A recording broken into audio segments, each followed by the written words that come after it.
everybody and welcome to Get Set Ma. My name is Manat and today I shall be telling you the story of my labor and delivery of my daughter Ilham. So I had what is commonly called a natural delivery, though there was some intervention towards the end, but let's start from the very beginning. Please click to subscribe and turn on notifications. It all began in the 39th week of my pregnancy. My mother had just arrived and we decided to take a stroll and order a few things that were still pending for the baby, like the cot mattress. It turned out to be a fairly long walk, and by the time we were heading back around 8 pm, I started to get this pain which began like just a twinge, and it felt like it radiated from my back to the front, and not at regular intervals yet. I had my prenatal classes as reference, I had read up enough, and suspected it to be early contraction, so I asked my mother, to which she responded saying, "Well, I think your app would give you a better answer." Also, many women do get false contractions in the weeks leading up to the due date, but I had not experienced them. Anyway, we realized that the contractions were steadily beginning and building up.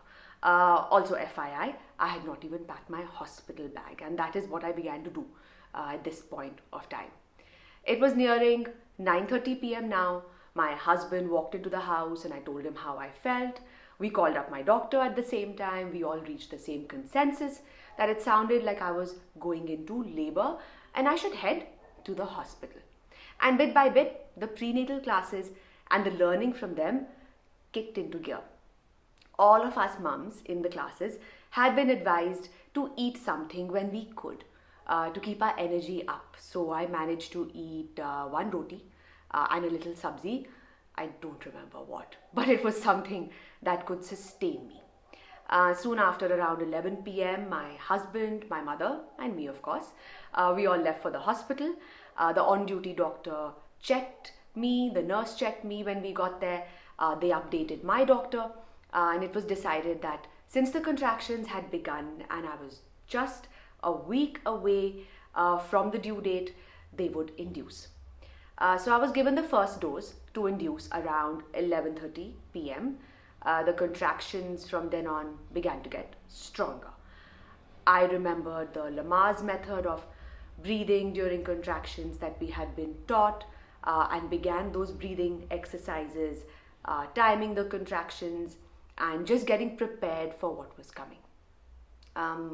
My mom and my husband were a great support, sitting next to me, talking, chatting, sleeping while leaning on the bed or with their head down on the table, but just being there with me. Around 3 a.m., I was given the second dose to induce, and soon the contractions got really intense.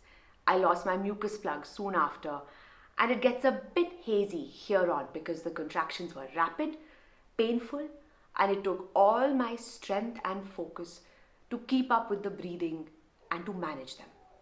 Another thing they run us through in the prenatal classes was the kind of pain medication or aid we could ask for. And about now is when the doctors and I spoke and we decided that I would get a pre-discussed painkiller in the form of an injection to help alleviate the pain for the time being. We were still under the impression that there was enough time till I delivered, so an epidural could make its appearance later. So remember, we're going to backtrack a little bit. And remember how I felt the first contractions around 8 p.m. By 11 p.m. we were in the hospital, and soon after I was given the first dose to induce, and at about 3 a.m. another dose of the same, and then got a painkiller as well. Now, an internal exam at 6:30 a.m. revealed that I had almost completely dilated and I was ready for delivery. So no time for an epidural, but straight to the delivery room. The nurses helped me onto a bed and wheeled me in because I was absolutely in no condition to walk by this time. The intensity of the contractions had taken over my mind, my body, everything.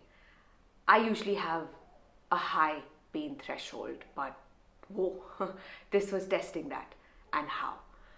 By this time, I could feel this pressure all through my lower body, like this urge to push, because something was bearing down and wanting to come out. Obviously, that was the baby, but again, And this is why at Get Set Ma we say that prenatal classes are so imperative for new mothers. I had been told in these classes again that do not push until the doctor asks you to and tells you to, because unless everything is in place for you to do so, you could damage something like your cervix, etc.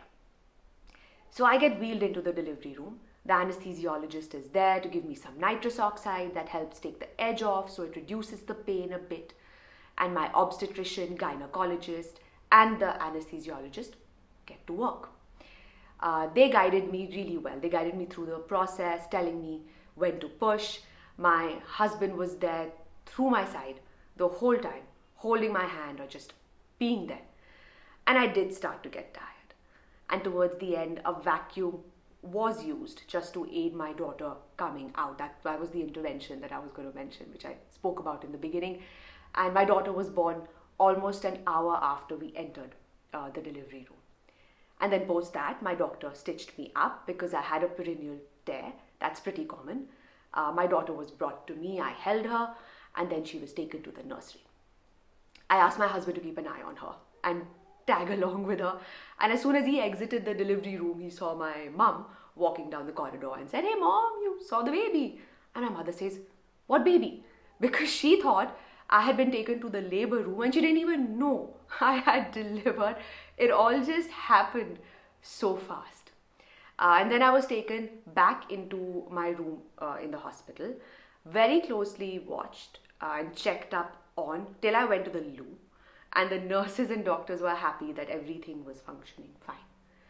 I think it's important to mention that the doctors and nursing staff were extremely helpful. They were calm, they were cooperative, which also helped through my labor and delivery. My daughter was brought into the room to me fairly soon after, and a few hours hence the breastfeeding journey began, which is a story for another time. Recovery was pretty much okay. I was on my feet in less than a few hours. The stitches do take a little time to heal, but the doctors gave me adequate yet minimal medication for the same. I was advised a sitz bath for a while, also Kegels for a while. You also bleed for many days, so you have to wear a sanitary napkin to absorb that. I can honestly say I felt recovered and healed and back to a new normal. Notice how I say that, a new normal, after about 6 to 8 weeks. I had started walking a few weeks after delivery, and I would normally place Ilham in the baby carrier and set out. I didn't get back to any major exercising till a year after I delivered her, but that was just my decision. I honestly didn't have the time. People do start exercising a few months after delivering once their doctor gives them a go-ahead. I remember I went for my first post-child run for a few kilometers 2 to 3 days after Ilham turned 1.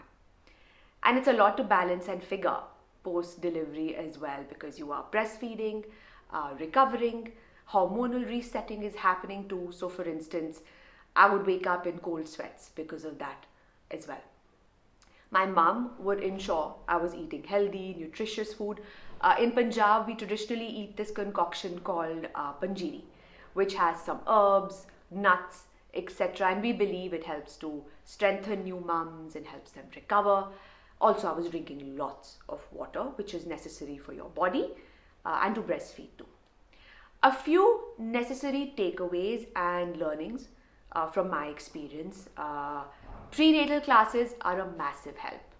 Lamaze breathing really saw me through. Everyone's pain threshold varies. I did not have plans to avoid an epidural, but it just so happened that things panned out that way. And a part of me was curious as to what giving birth is actually like without it. And by default, I got to experience it and I was fine with it. So whatever pain relief you want is up to you. And you should always discuss what you plan to do and what you expect through the delivery and post that with your doctors and your immediate support system around you. And also be prepared that sometimes in that moment, things do go up and down. But just ensure that everyone is working with your and your child's best interests at heart and trust yourself and your body. And that was my baby delivery story. We would love to hear yours as well. Please go ahead and let us know in the comments section below. Thank you for watching. Bye bye and take care.